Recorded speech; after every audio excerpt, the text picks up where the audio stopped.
ba ba ba ba berserk. Ba ba ba ba ba berserk. Ba ba ba ba ba berserk.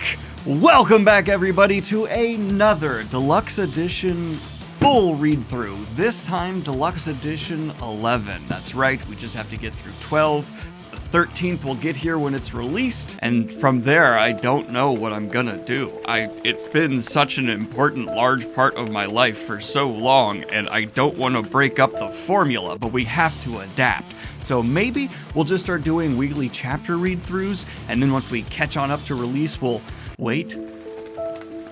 I don't want to wait. Regardless, though, we have to go ahead and jump back in with our party of strugglers while they are trying to escape a city that is a central meeting point for the Alliance of the Holy See, as they are desperately trying to wage war against the Kushan forces. But a surprise attack has occurred, and the Kushan and their supernatural creatures are pouring into the city. Guts has just prevented an assassination attempt on the leadership of the Holy See, pretty much because he was asked, please do it? And Lady Farnese has been reunited with our party as they're trying to escape to her brother's friend's boat, which is currently in the harbor that all the Kushan are pouring in from. And so while they have managed to fight their way to the docks, they now have well over 100 of the Kushan's demonic little soldiers between them and their boat to escape. I feel like that was actually a pretty good little recap of like the last little section into this section.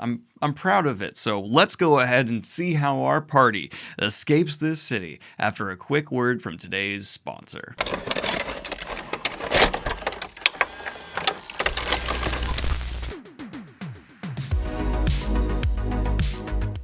Meet Mako. Mako knows you probably don't speak cat, which is why he decided to study with Babbel. Mako knows learning to speak another language is an absolutely invaluable tool. However, with all the apps on the market, it's easy to get overwhelmed. That is, until he found Babbel. They have an easy-to-use app designed to get you speaking a new language within 3 weeks. Lessons are designed by actual language teachers and are based on real-world conversations about topics such as travel and business.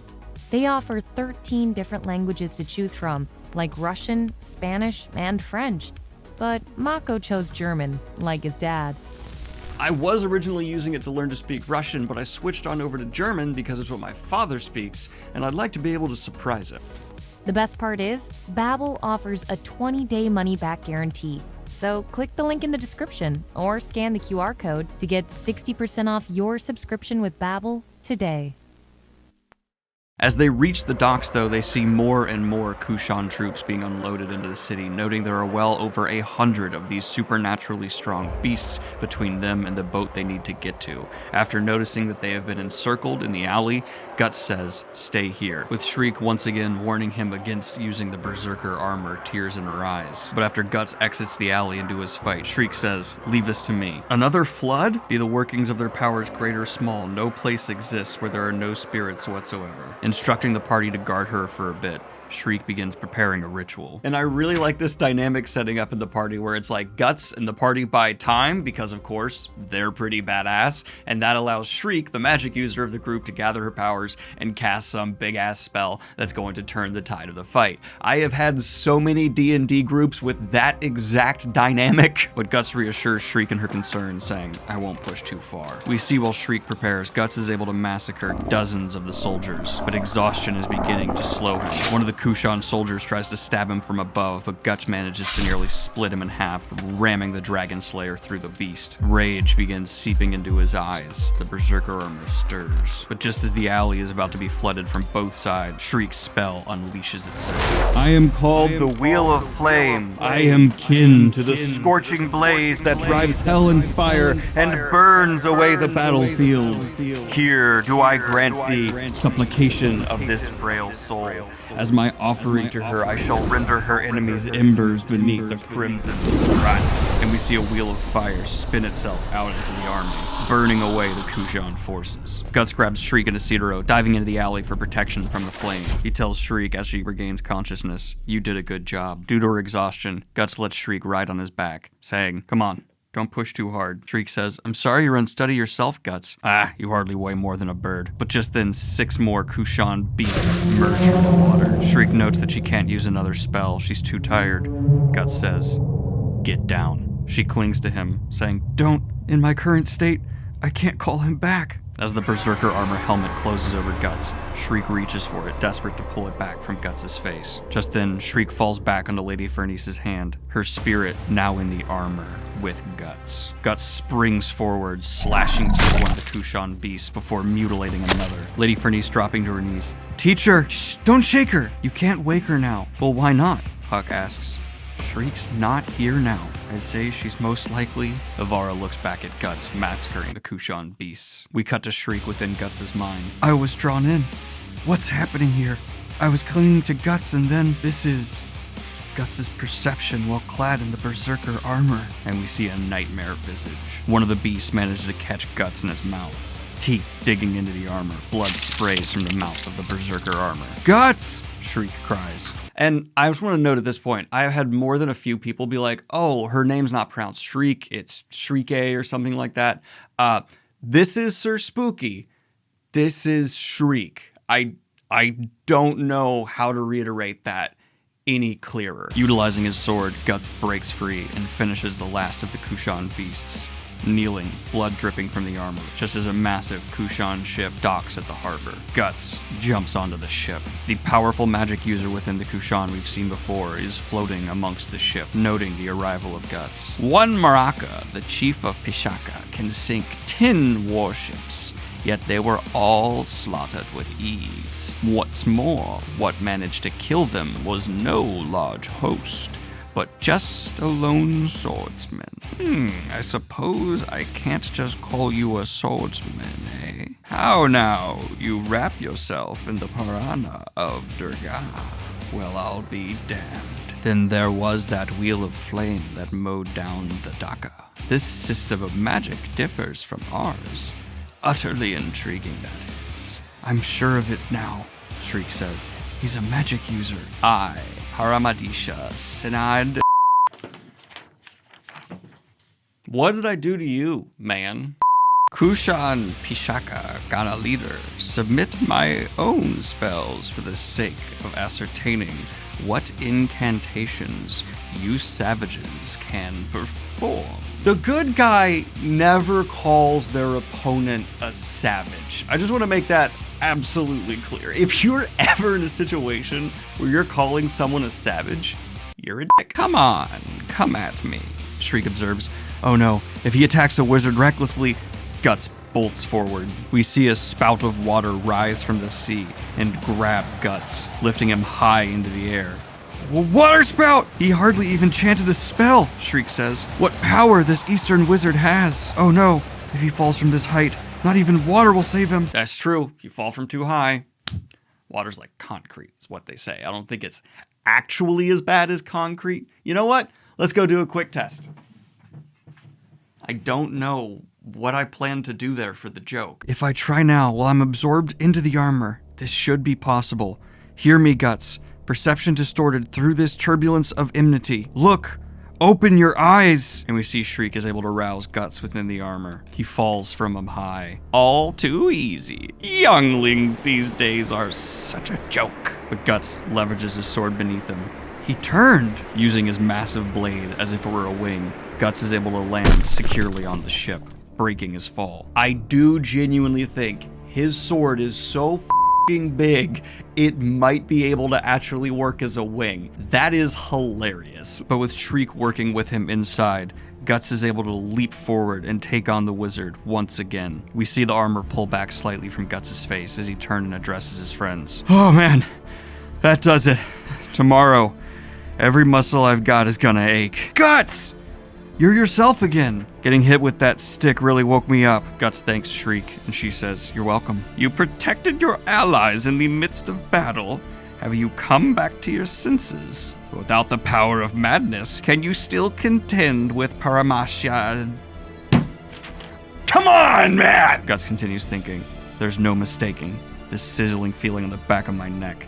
He's either an apostle or a freak directly connected to them. In that case, I'll kill him myself. The mask snaps back over Guts' face.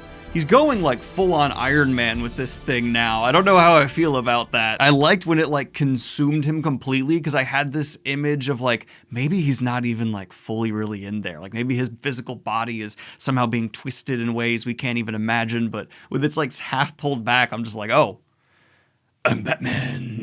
Purely an aesthetics thing. But before re-entering the fray, Guts turns to Serpico. Don't hang back here. Flying around's supposed to be your speciality. I understand, Serpico says. How long must I wait? If you don't come, I'll just wash you all away with a tidal wave. Is he saying something? I guess old people get impatient. And Serpico and Guts take on the wizard once again. And I hate to say this, but I don't entirely know what this says here, because in my book, it's slightly offset print, which I think wasn't intentional. I think I just have like a slight misprint in one of my Berserk Deluxe editions. Or it's in all of them, and it's just a hard to read kind of effect they're trying to do to break the fourth wall. I'll have the digital version up here, which will say, is it a mistake? I don't know. The two warriors come at the wizard, testing him harder than before. After barely managing to dodge one of Guts' biggest attacks, the wizard says, that time I felt a bit shaken. What a thing to behold. Kshatriyas of both Durga and Vayu. Who knew I would meet such strong enemies in this remote west? You live and you learn. However, when it comes to the gods' protection, the old have an edge over the young. And anyway, I worship them day and night. But a small explosion breaks the wizard's focus as Incineroar has thrown one of his grenades from the ground. I'm the star here, pal. That wasn't very powerful, though. Did the powder get wet? If Incineroar had been dry, would he have actually thrown something powerful enough to kill this guy and actually take the dub? I think moisture just saved this wizard, and that means Incineroar would have taken down arguably one of the most powerful opponents Guts has come across yet, because they're a glass cannon. How careless of me! Then he speaks Sanskrit for coiled snake, a form of divine feminine energy, and we see a massive tube form. Like before he had spirally twisty water spouts, now he's got a massive phallic tube. It coils and snakes around the ship, the wizard sitting atop it. I never thought I would have to call on the Kundalini, the strongest. Fuck! Ah! It was the power of the magic beast that let him control so many water spouts without chanting spells. Be careful. This is in a different league than the previous familiars. And then we see the giant tube turn on Guts and spray from where, if it was a penis, the urethra would be, a very solid stream at him. I thought he said divine feminine energy. Okay, just to quickly reemphasize this point, the Batman look on this guy right now, he's even got the tiny ears. I am obviously not the first person to point this out, but wow. But Shriek continues to warn Guts about the power of the creature they're taking on. Guts leaps back into action before being struck down into the water below, sinking with the weight of the armor. But Serpico is able to take advantage of Guts' attack and land near the wizard, slicing with his blade, barely being deflected by the water familiar. Guts, landing on some ship wreckage, pushes himself back up out of the water. Working together with Shriek, Guts is able to come up with a plan to finally penetrate the water familiar. Launching himself with the aid of Shriek, Guts plunges bodily into the familiar, the wizard taking the core of it and barely slipping out of the way. Guts screams, "Here's a souvenir from hell! You haven't won yet!" Detonating within the wizard, Guts sends him to the ship below. The wizard calls a winged beast, escaping into the air. Are you alright, Guts? Serpico calls. Yeah, this is just right for cooling down. Shriek's spirit still whispering in Guts' ear. Guts, we must hurry and tend to you. Speaking of which, are you okay? It's within spells that I identify with the spirits, so even if it exhausts me mentally, my body takes no damage from their powers. You, however, became an intermediary for the spell. Don't worry, I'm used to being burned in this armor. I mean, the fact that I'm alive is proof of that. There you go again. I'd never wish to use a spell this dangerous again. All right. Don't shout in my ear like that, or in my head, rather. But as we see the old wizard is recuperating, a voice comes from the sky.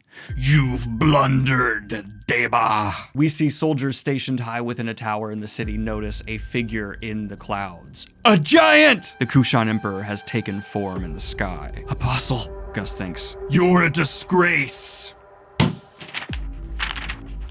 Not only did you lose most of the Maraka, but even the Kundalini was slaughtered. Wait, please, surely we have suffered a hard blow, but the Bishigana has not been wiped out. If we mass our remaining forces, a lightning strike cracks into the wizard. Surely you jest.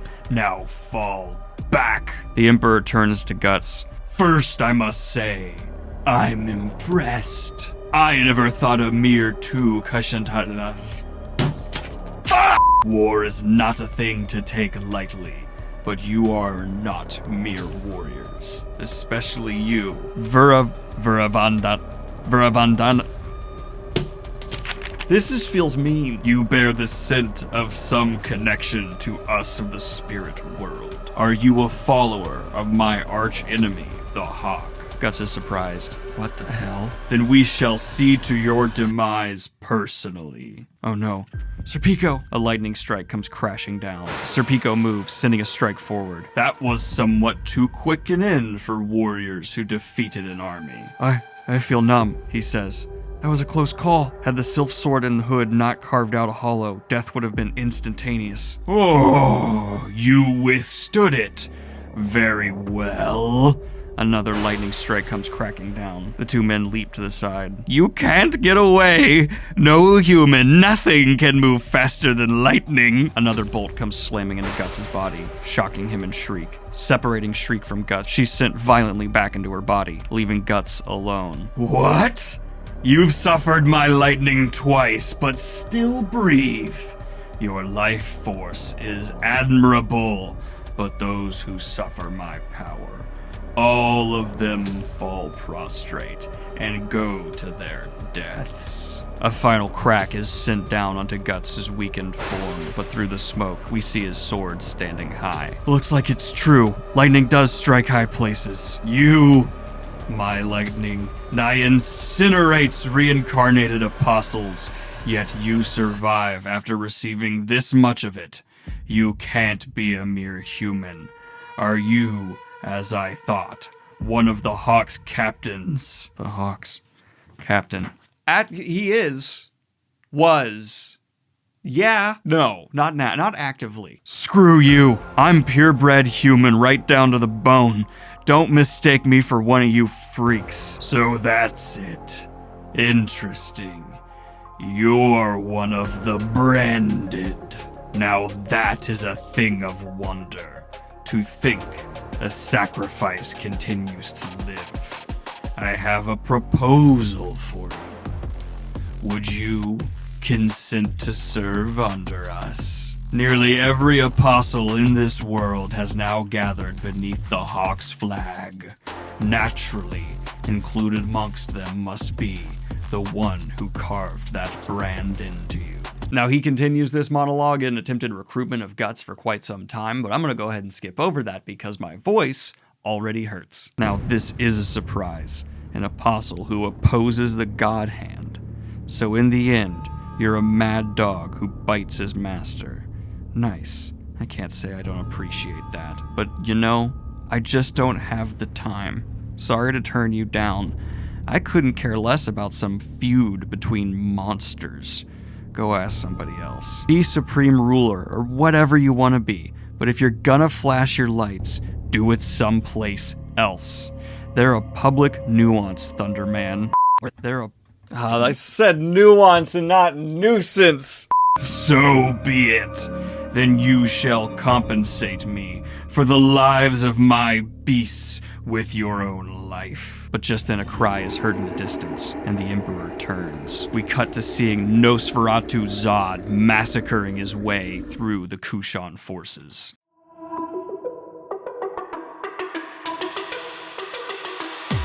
Kneel before Zod! Kneel before Zod! Kneel Zod!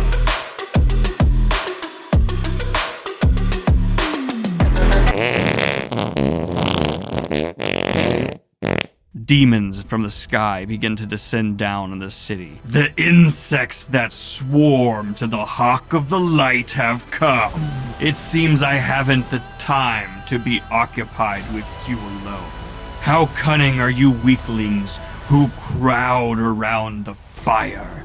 You are haughty, so fall within my scorching fire. Guts notices Serpico's in danger. Go back! I'll do something about this myself. But it ain't like you not to think straight. Not even you could carry me and still hop around. As long as this stands, I'm okay. I'll be able to move once I rest a bit.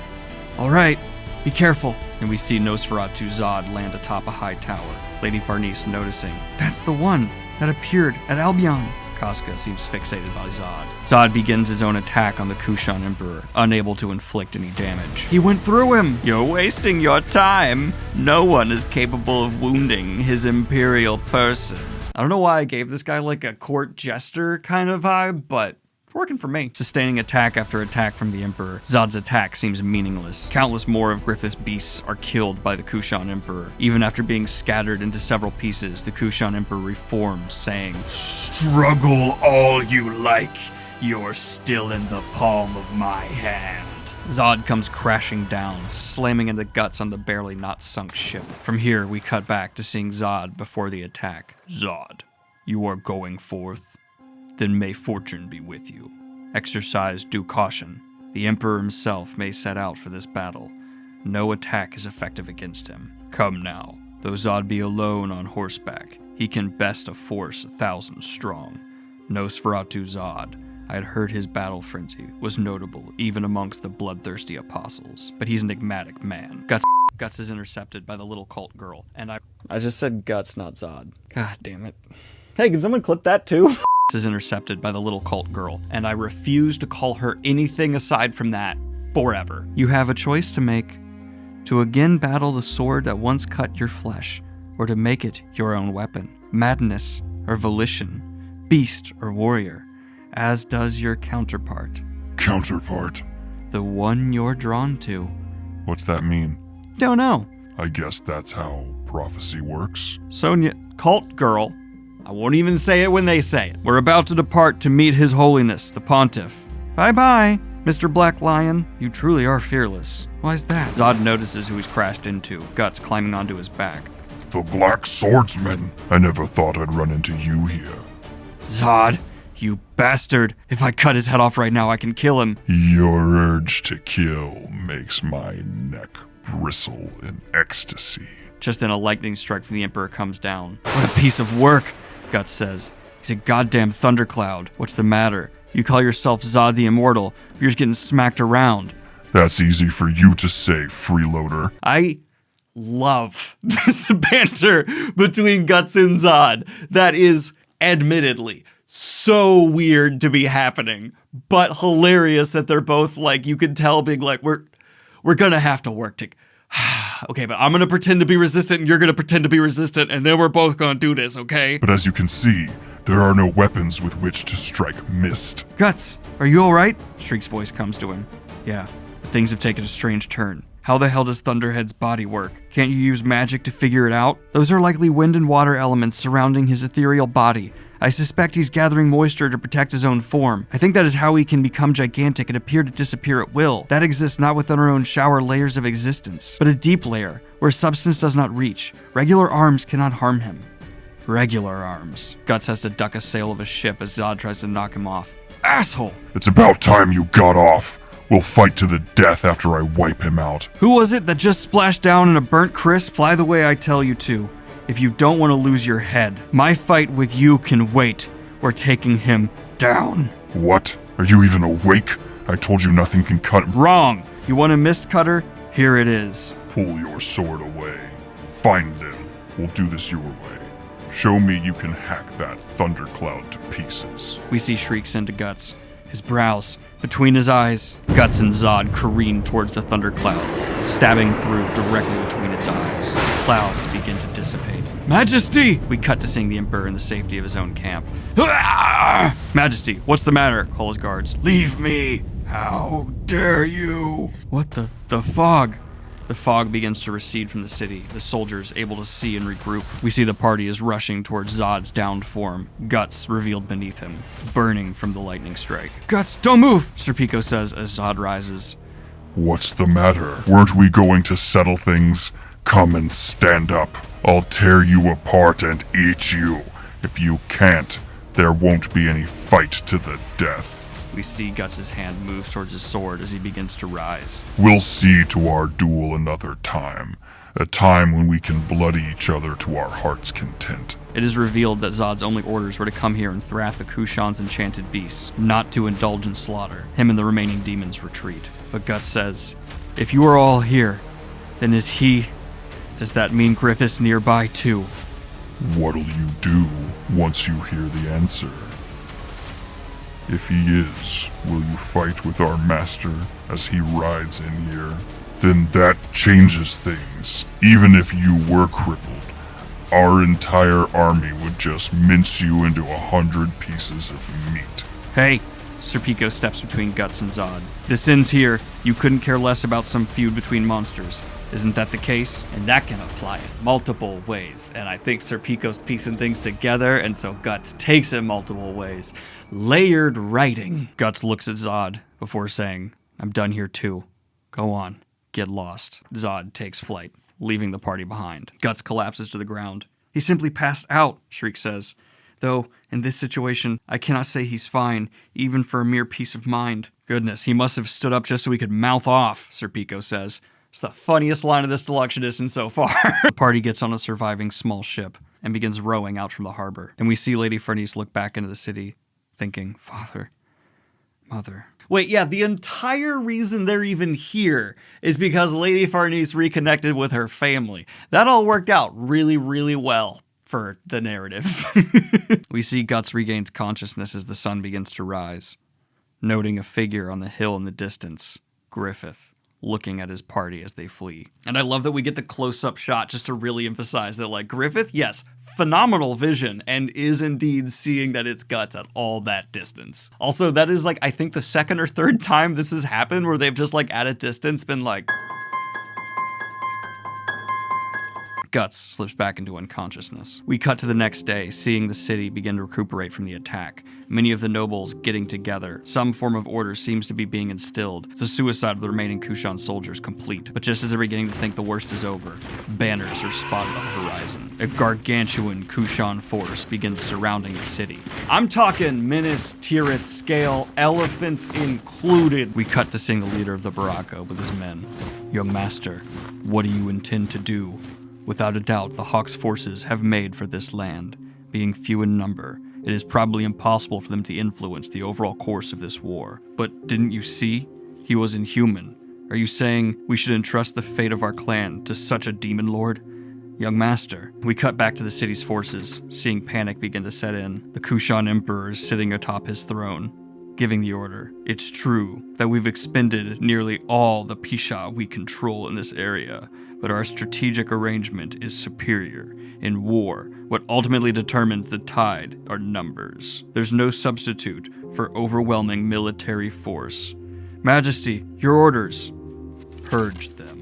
Archers take aim and fire, arrows pelting the remaining city's forces outside the gate. The Kushan forces charge, elephants in the front. The Kushan elephants smash through the skeletal force. Cavalry smashes next, clearing up the remnants. Only one slim line of soldiers remains between the Kushan and the open city gates. The order is given to fall back to the city, men falling into the moat as the drawbridge is prematurely brought up. We see one of the nobles think, destroyed. The Holy Sea Alliance armies will be destroyed. But just then, the head of the captain of the Kushan is shot off, as several more arrows pelt into the cavalry. An archer stands alone atop a hill, surrounded by arrows, firing at a supernatural rate with incredible accuracy. Kushan's army's officers are unable to stop the order for advance, causing their men to fall into the moat. And I know that seems stupid, but it's like genuinely a legitimate thing, where like armies are all about momentum, and they can accidentally smash into walls or into moats. It is difficult to stop a body of people from moving forward. The archer turns his arrows on the elephants, causing chaos within the Kushan lines. Just then, the hidden force of the Hawk begins marching onto the battlefield.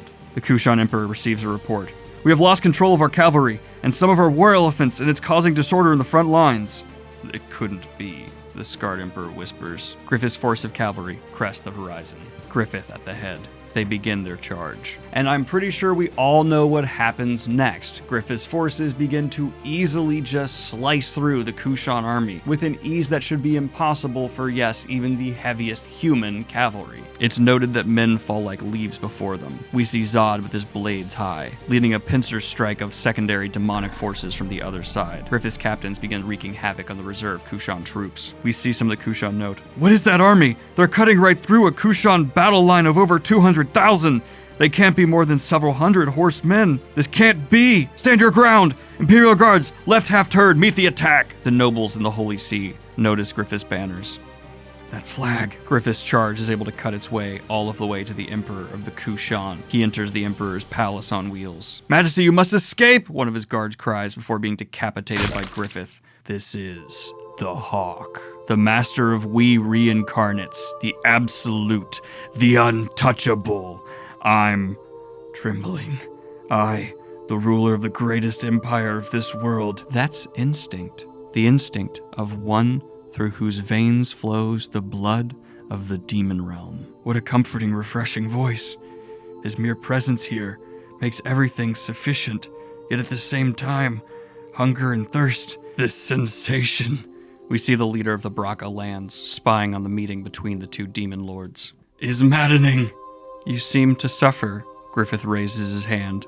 If his hand touches me, I'll sacrifice all. The Demon King explodes into his gaseous form. I am the Kushan Emperor, supreme ruler and devastator of the world. I am he who takes, never he who is taken from. I am the indestructible Demon King. Even if you be the Hawk, to expose yourself unaided before me is the height of folly. Burn now and regret this. The Emperor threatens Griffith's beauty, to which he responds, "The air in here seems a bit stagnant for a bird cage." And we see Griffith's superhuman soldiers come and lift the roof from the Emperor's palace, throwing it aside. I smell the salt of the sea air, and we see the banners rise as a massive gust of wind blows away the Emperor's gaseous form. The body of the Emperor falls to its knees before Griffith. That's preposterous. He saw through my secret and summoned the wind. Why don't you withdraw, great Emperor? Surely our blades will not reach you. But in the midst of this wind, you cannot wield your power. We cannot take you captive when you can change your body to mist. But if you vanish from this place, you will never again gain control of this huge army. It will only invite useless confusion. I think this is a stalemate for us both. So why not make the royal capital our battleground? The Emperor rises to his feet. The showdown will be at our demon city, and we shall meet the flight of the Hawk with the most wicked battle line ever. Signals crack the air, and the Kushan army begins to retreat. We see the leader of the Baraka looks on as Griffith's men celebrate. The glory of Griffith rises ever higher. The men within the city celebrate. Praise God! The band of the Hawk, led by that hero, the White Hawk. We see the same noble who was observing the battle before come forward. There's no mistake. That's Sir Griffith, the White Hawk, Midland's hero and savior. But he definitely was a striking man who at a glance was unforgettable. But now he's like one who's beyond the reach of man. The gate's opening! The nobles ride out to meet Griffith. Leading the nobles, Federico Venemion says, "Tell me, of what nation is your army?" "We are the Band of the Hawk, the Midland Liberation Army, under direct control of the Royal House."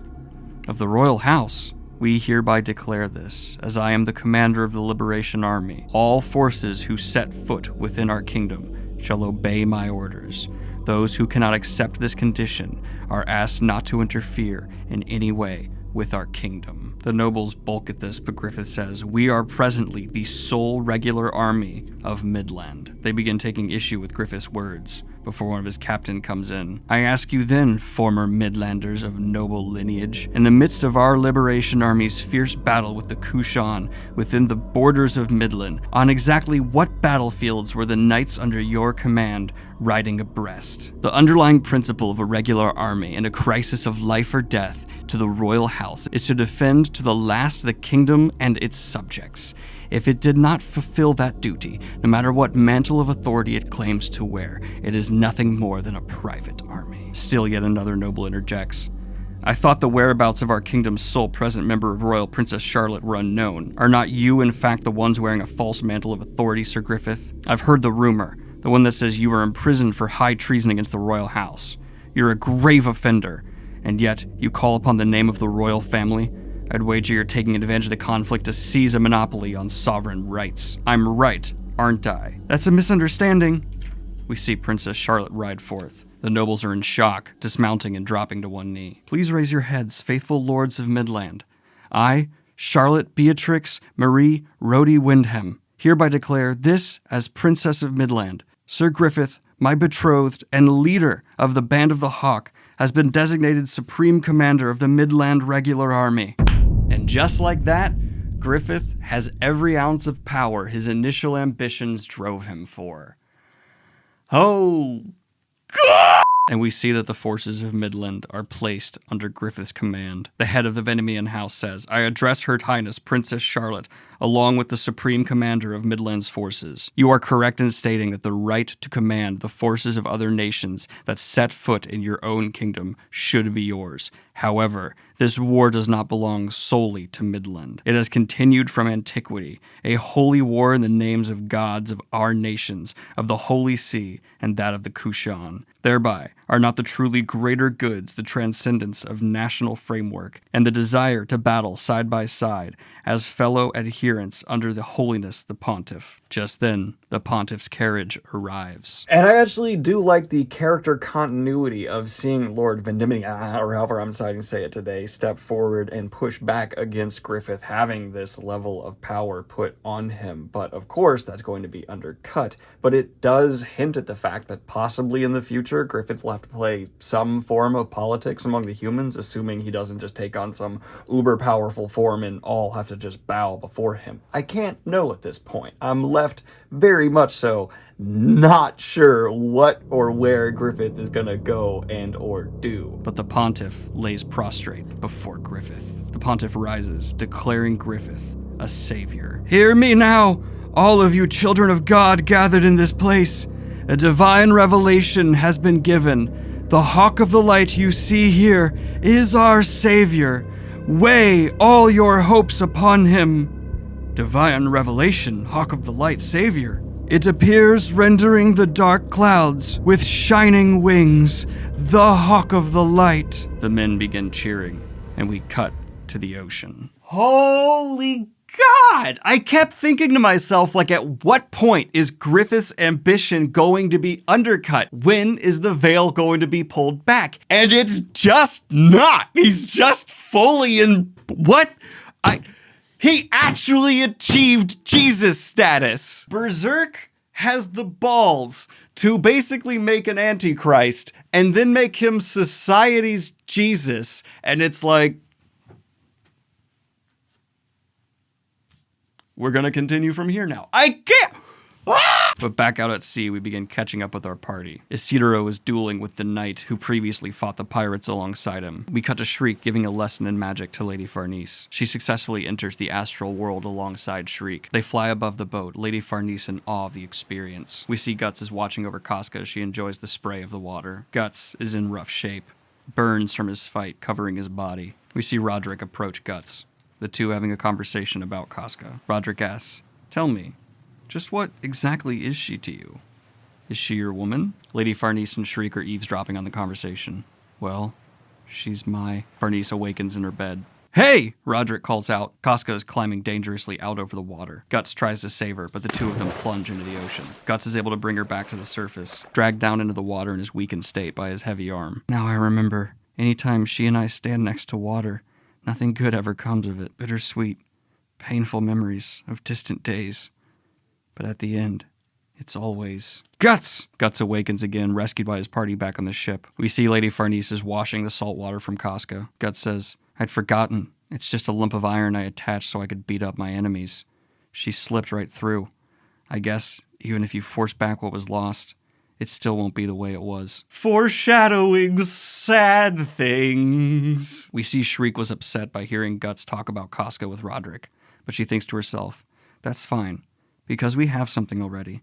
Something that belongs to just us. They're so cute. Like, yeah, she views him like a brother. Like, oh, he's my protector figure. And I really like that. I don't know. I think Shriek and Guts' relationship is super wholesome and cute. But we see Casca gives Farnese a hard time while washing her, and Farnese snaps. Why must you be that way? He nearly died, don't you realize? He's been hurt again and again for your sake. He's been covered in wounds, and yet you don't understand a thing, and still it's no fair.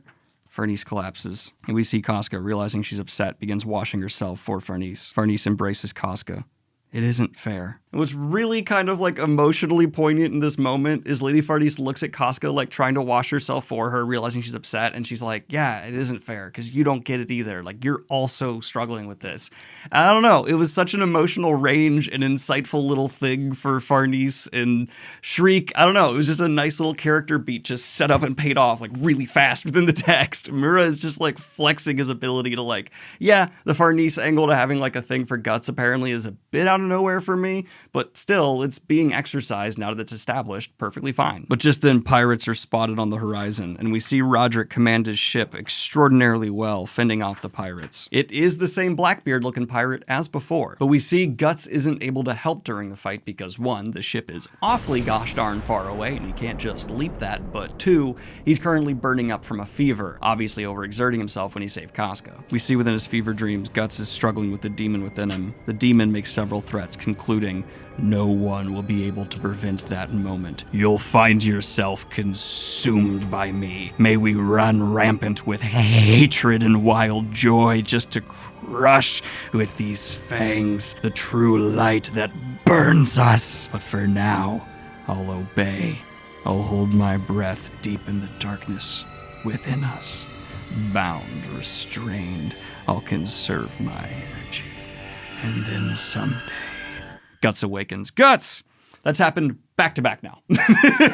Guts is told of the fight with the pirates and sees the men celebrating upstairs. Roderick walks away laughing. Shoes. He notices Lady Farnese high up in the crow's nest. He climbs and approaches her. What brings you up here? I'm sorry, is there a problem? No, it's nothing like that. What's the matter? Are you sobering up? Lady Farnese looks away as Roderick puts his coat over her. Today, my magic training had me higher than the tops of this mast. I looked down on the ship and the ocean from way up in the sky. It was an experience overflowing with frightening freedom and delight, as if I had melted into the sky and sea. I could go anywhere, become anything. I was filled with this sense of importance. From there, Farnese expresses her insecurities with her position in the party, and Roderick responds, from that perspective, aren't you the one for whom they're most thankful? After all, Guts is the boss, and he trusts you with what seems to be most important to him. Farnese says, thank you. I'm sure that's true. And we cut to the party resting aside from Guts, watching over them as he looks out in the night sky. From there, we cut to the captured royal city, where the Emperor resides. Hi, I'm your sleep paralysis demon, and I need to talk to you about how Berserk in these quiet moments is just like nothing else. There's so much pain and exhilaration even in these fight scenes where still Guts is just giving it all and going through so much, and it's not until there's this pause or these gorgeous panels that Mira is able to put so much into in terms of emotion and just this unplaceable feeling that you know readers are sharing when they look at this art, and it's so next level. And that is where Berserk truly shines. Not in the horror, but in the recovery, in the humanity. Then we see the rebels are meeting with an outsider, bringing news of what happened with Griffith. But just as they're beginning to decide what to do with this new information, they're approached by children and told they had a shared dream of a shining bird. Within the dreams, the fog was cleared in the city, and the Kushan soldiers and monsters were away with it. They take this as a warning, asking the children, what about when morning comes in the dream? Does something happen? Morning comes, but it doesn't come. A big black shadow hides the sun. It's very scary. It's big enough to cover the whole city. But it's okay. The bird comes. The shiny bird calls up a big storm and blows the black shadow away. Then the real morning comes, and that's what everyone's been looking forward to. The true dawn. We cut to seeing Griffith's massive united army on the march, coming towards the city. We see the Pontiff is sitting in a carriage with Princess Charlotte, confident he is not yet fated to die. not until he performs the wedding ceremony of Princess Charlotte and Griffith. There's some banter back and forth, but when the issue of the number difference between the two armies favoring the Kushan is brought up, and how the recruit we saw join Griffith's forces is disappointed that the Alliance didn't commit more forces, one of Griffith's captains says, "The fool doesn't exist who wouldn't invest specifically in a land in which he has no prospects of dividend. The ones here are something like overseers, ascertaining the situation. But this war is not ours alone, but all of the Holy Seas.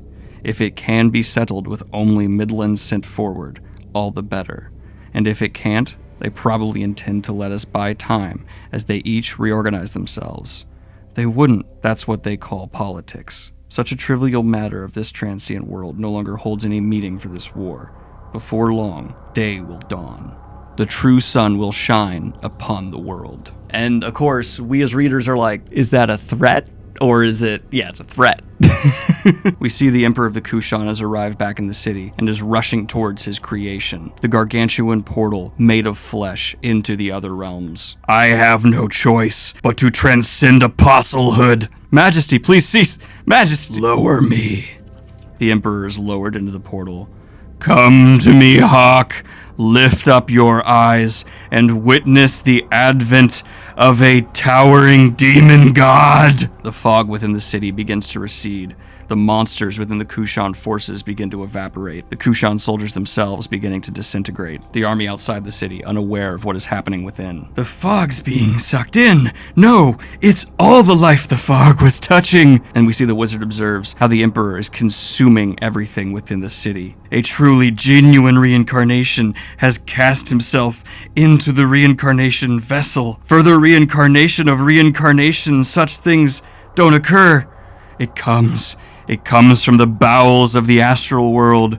Comes something unbelievably sinister." The city seems empty, hollow. The surviving refugees begin to gather, breaking into the prison where the women were being held, putting on the discarded Kushan armor, and sneaking their way out into the city, meeting an agent of Griffith's within the Kushan forces, who helps them slip by the remaining Kushan forces outside, still unaware of what's happened within. But just as they reach the forest, they are met by the head of the Baraka clan. But the leader of the Baraka is convinced to let them go, after Griffith's agent says, "Haven't you realized the truth? Your clan's land of peace could lie right beneath the wings of the hawk, and the future the hawk will bring about could perhaps lie outside the reason of the world of man of which you speak." "What do you mean?" "I'm not sure. It's just a sense, no, a conviction. Everyone who sides with the hawk has it. This war is not as it appears to be. Right now we find ourselves in some unbelievable, inscrutable, tremendous current. Guiding it is. The hawk. This war is nothing more than a single event within that current, and what lies in its path is... What are you saying lies in its path? A new world no one has ever seen." Just some advice to my followers, the tens of thousands of you who will watch this video.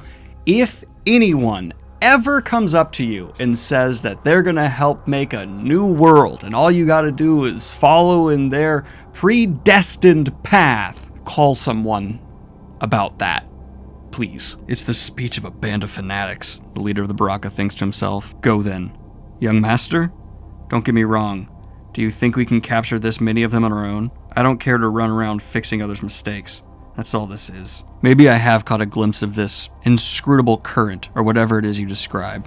However, we Baraka have been at the mercy of an undeniable fate. We survived, relying solely on our own bodies and skills, and we too have come to perceive something. Is it right to yield oneself to something inscrutable? Having said that, the same applies to that mad emperor.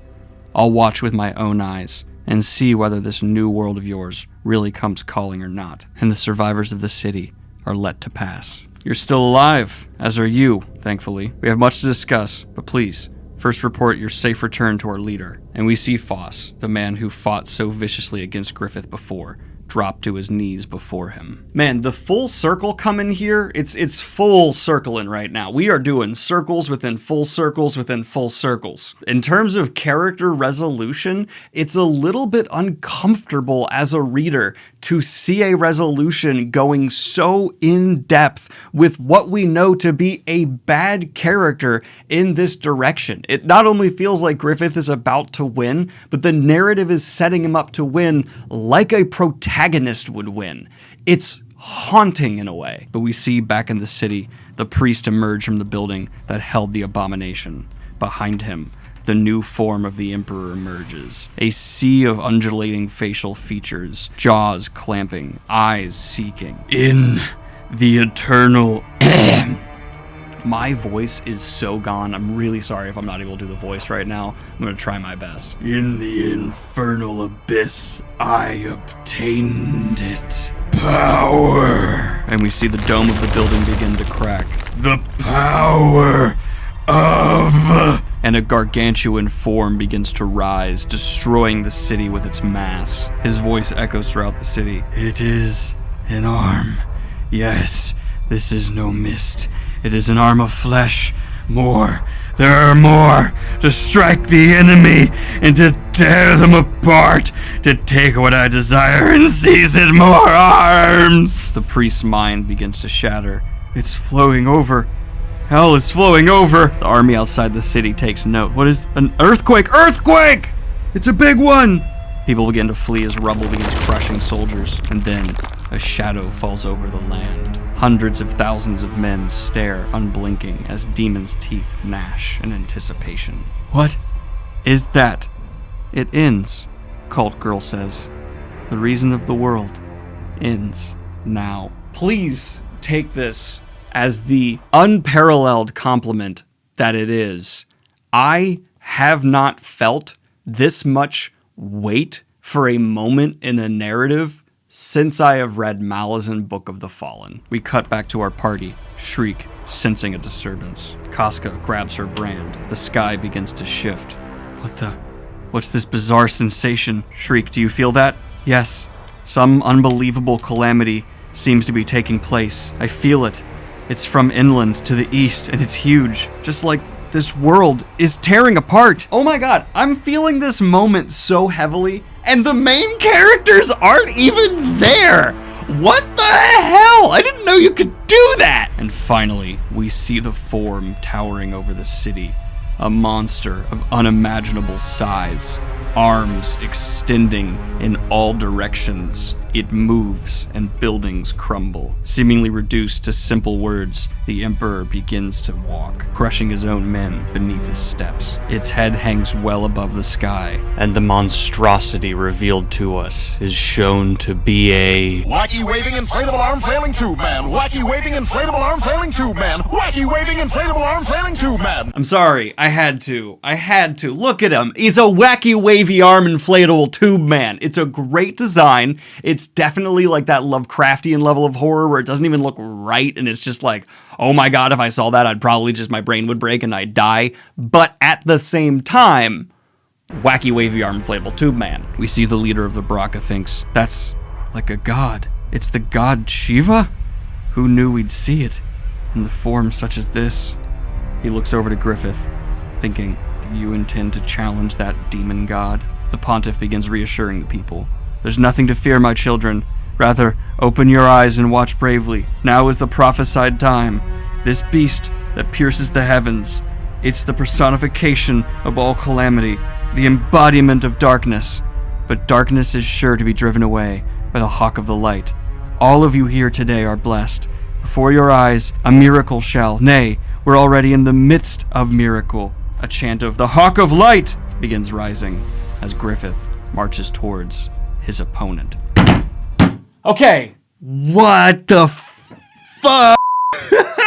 What's fascinating about this from like a writer's perspective is how invested Berserk itself is in executing what seems to be a protagonist arc for Griffith in the background, while our characters are still dealing with like much more within the party, like restore Casca's mind stuff, while Griffith is going up against a demon god. And there's this massive subtle subtext to it of, we know there's angles to this we haven't been fully shown or don't fully comprehend, and it makes it all feel so uncomfortable, but in a really good way, in a way that I haven't felt as a reader in a long time, and it's fascinating. I can't predict where pretty much anything is going to go, and it feels like Berserk itself is about to come to a conclusion, but I know that can't be the case because one, there's at least 2 more deluxe editions ahead of me, but also there's so much with our actual main protagonist Guts that still needs to evolve for him to even be able to stand a chance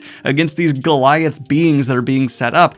If that's the way Berserk is going to go, I can't predict anything. I don't even know how the fight between Griffith and the Emperor is going to go, except for I know Griffith in some way, shape, or form is going to come out on top, but is he going to be in the same state or a completely different being that somehow combines with this massive amount of power that he obviously would still want? That is such a good story. I know it's a good story because my mind I'll just find going down these weird what if branching paths constantly.